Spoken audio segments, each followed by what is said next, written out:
From once playing a pivotal role in the space industry to being reduced to a mere bystander due to geopolitical tensions, Ukraine's invasion has had a major impact on space exploration. In February 2022, Russia's invasion of Ukraine triggered a war that has had far-reaching consequences, especially for the world of space exploration. Military satellites that provide crucial services such as internet connectivity and intelligence have been affected, while international relations within the space community have been rapidly changing as a result of the conflict. Before all of this went down, Ukraine had been a key player in the space industry for decades, providing essential components and technologies for space exploration. Ukraine's Yuzhnoye Design Office is responsible for the design and production of the Zenit rocket, which has been used to launch satellites, as well as the Cyclone series of rockets, which have been used for both commercial and scientific missions. But ever since conflicts in the region started in 2014, the production and export of these technologies have been significantly impacted. The war has disrupted supply chains, slowed production, and limited Ukraine's ability to export its products. Also, the ongoing conflict has made it difficult for international partners to work with Ukrainian companies, since sanctions and other measures have been put in place to limit trade with the country. What this means is, this isn't just a problem for Ukraine, it's a problem for everyone. With Ukraine's reduced ability to produce and export key components and technologies, other countries have had to look for other sources, which is more expensive and less reliable. Also, the ongoing conflict has also limited international cooperation in space exploration. Ukraine has traditionally been an important partner in international space projects, such as the International Space Station, but the conflict has made it difficult to maintain this collaboration. This is mainly because of, yeah, you guessed it, Russia. In April last year, the head of Russia's space program announced that Russia would be leaving the ISS, though the Director General of the European Space Agency said that the agency does not expect to terminate the joint operations. Right now, the international partners operating the ISS have agreed to run the station until 2024, when it will be decommissioned, while some partners, including the US, have indicated their willingness to extend the agreement. Russia has not agreed to these plans and continues to work towards the original 2024 deadline. If Russia does leave, it is likely to withdraw as scheduled, and Roscosmos will give 12 months notice prior to exit. For partner nations who wish to extend the life of the ISS, replacing the Soyuz rocket, which has been crucial in constructing, supplying, and keeping the station in orbit, poses an issue. Or does it? The Western space industry has now developed several alternatives to Soyuz. The future of the Russian space industry, though, it seems bleak due to the sanctions imposed following the invasion of Ukraine. Roscosmos is still planning to replace the ISS with a national station called the Russian Orbital Service Station, but Ukraine-related sanctions will make R&D difficult, and there is limited scope for international cooperation to support the Russian space industry. Even countries that have been less critical of Russia's invasion of Ukraine, like China and India, might not be planning to invest in the Russian space industry. Dmitry Rogozin, Roscosmos' Director General, has warned that ending cooperation over the ISS could lead to it falling out of orbit, and possibly crashing into the United States or Europe. The warning is considered a threat, as Russian Progress cargo ships provide the thrust to correct the ISS's orbit. SpaceX has offered assistance if Russia withdraws its support and endangers the space station. This could point towards a less cooperative future in space, with Russia and China refusing to join the US-led Artemis program aimed at launching people to the moon. Russia has also halted sales of rocket engines to the US, and is refusing to launch OneWeb satellites unless the UK government divests its share of the program, which the UK has refused. But Western commercial space assets have provided an important element of support for Ukrainians, with important data and imagery flowing to military units, decision makers, and the population. The Western space industry really is thriving, with commercial space firms growing in capabilities. Privately developed stations are becoming a real possibility. And that reminds me, the situation in Ukraine also highlights the geopolitical considerations that can impact space exploration. Tensions between Russia and Ukraine, the two countries, can spill over into the realm of space exploration. This is particularly true when it comes to military uses of space, such as reconnaissance and communication satellites. The conflict has raised concerns about the vulnerability of these assets. The conflict has also highlighted the divergent interests and geopolitical objectives of Russia and the West, and has raised questions about the future of global governance and the role of international law in resolving disputes between states. So, all things considered, people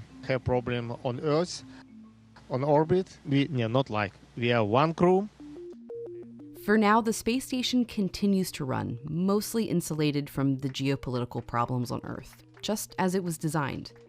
Emphasis on for now. What does the future of space exploration look like? Well, it's clear that the conflict in Ukraine has added a new layer of complexity to an already complex field. But there are reasons for optimism. One thing's for sure, though. The global space industry is incredibly resilient and has proven time and again that it can overcome challenges and setbacks. Also, there are efforts underway to diversify the sources of key space technologies, reducing reliance on any one country or company. This includes efforts to develop new technologies and partnerships with emerging space powers like India and China. There is a growing recognition of the need for international cooperation in space exploration lately. It's important to remember that space exploration is a collaborative endeavor that benefits all of humanity. The war in Ukraine might have negatively affected the global space industry, mainly due to the war's broader economic impact, but it is expected to recover in the coming years. As more countries seek to capitalize on the economic, scientific, and defense potential of space, the trend is moving towards national programs as well, and that could increase the risk of incidents between platforms. But in the absence of cooperative programs such as the ISS, the imposition of supranational regulations on space activities is becoming ever more necessary. Some experts also warn of a potential decline in U.S. space power due to China's ambitious space program and Russia's provocative actions. But the role of the commercial sector, particularly American companies like SpaceX, should not be overlooked. SpaceX offers not only satellite imagery, but also communication services. Recently, Elon Musk provided terminals to Ukraine that allow them to access the Starlink system, offering high-speed internet access and secure communication in case Russia cuts off internet services to Ukraine. But still, there are risks associated with the use of two-way satellite dishes, as they may allow Ukrainian users to be identified. Also, Russia has been reported to jam GPS signals from satellites in space, and it expects its own GLONASS satellite positioning system to be jammed as well. In such a scenario, Russia will use an older terrestrial system called Chaika, which is less accurate but still serves many purposes. You can't be sure about where these things are taking us, but it is no denying that the impact of the Ukraine invasion on space exploration is significant and far-reaching. The disruption of the space industry in Ukraine has had a great impact on the global space industry, and the conflict has limited international cooperation and raised concerns about the vulnerability of space assets. But there still are reasons to be optimistic, including the resilience of the space industry, efforts to diversify sources of technology, and growing recognition of the need for international cooperation. As we move forward, it's important to remember that space exploration is a shared endeavor that benefits all of humanity. That's all I had for how the Ukraine invasion impacts space exploration.